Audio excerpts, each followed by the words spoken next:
Bonjour, bienvenue sur la chaîne. Aujourd'hui, je vais vous raconter une histoire horrifique intitulée « Dans le miroir, je me vois mort et enterré ». Il était une fois un homme nommé Samuel, vivant seul dans une vieille maison héritée de sa grand-mère au fin fond de la campagne. Cette maison, entourée de forêts denses et de collines embrumées, dégageait une atmosphère lugubre. Mais Samuel n'avait nulle part où aller.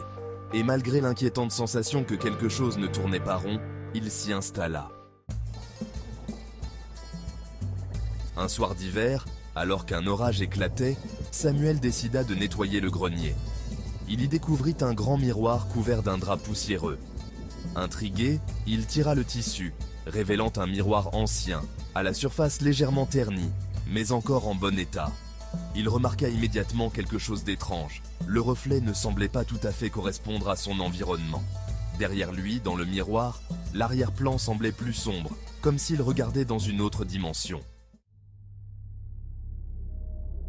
Samuel se pencha pour examiner de plus près, mais ce qu'il vit le figea sur place. Dans le miroir, il ne se voyait pas simplement tel qu'il était.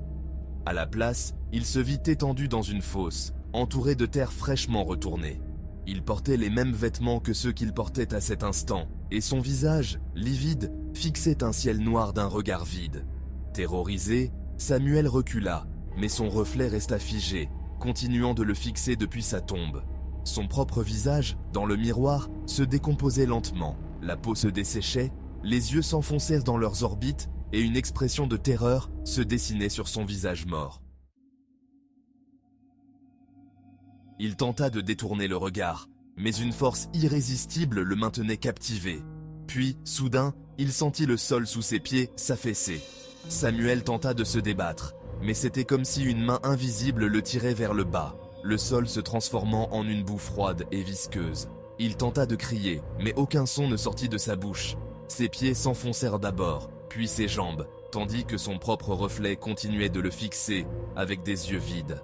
La panique le saisit, mais il était impuissant, incapable de se libérer de cette emprise maléfique.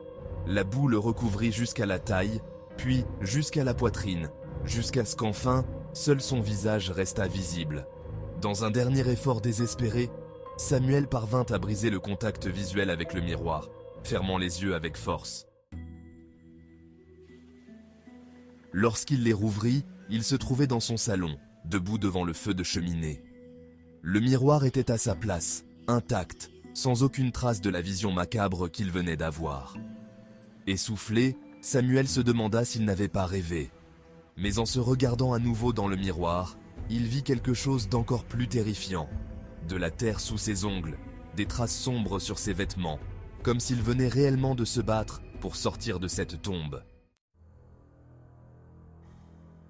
Et alors qu'il fixait son propre reflet, il vit l'ombre d'un sourire apparaître sur son visage dans le miroir, un sourire qui ne lui appartenait pas. Il n'eut pas le temps de réagir. Une force invisible le saisit par la gorge, l'attirant violemment vers le miroir. Dans un éclat de verre, Samuel disparut, ne laissant derrière lui qu'un écho de son dernier cri. Le miroir, désormais brisé, laissait entrevoir une scène sombre. Une tombe fraîchement creusée, en plein milieu d'un cimetière lugubre, avec une pierre tombale portant le nom de Samuel, mort ce jour-là, enterré dans l'obscurité éternelle du reflet. Merci d'avoir regardé la vidéo jusqu'au bout. Si vous voulez d'autres histoires ou autres thèmes, laissez un commentaire et n'oubliez pas un petit pouce bleu, ça fait toujours plaisir.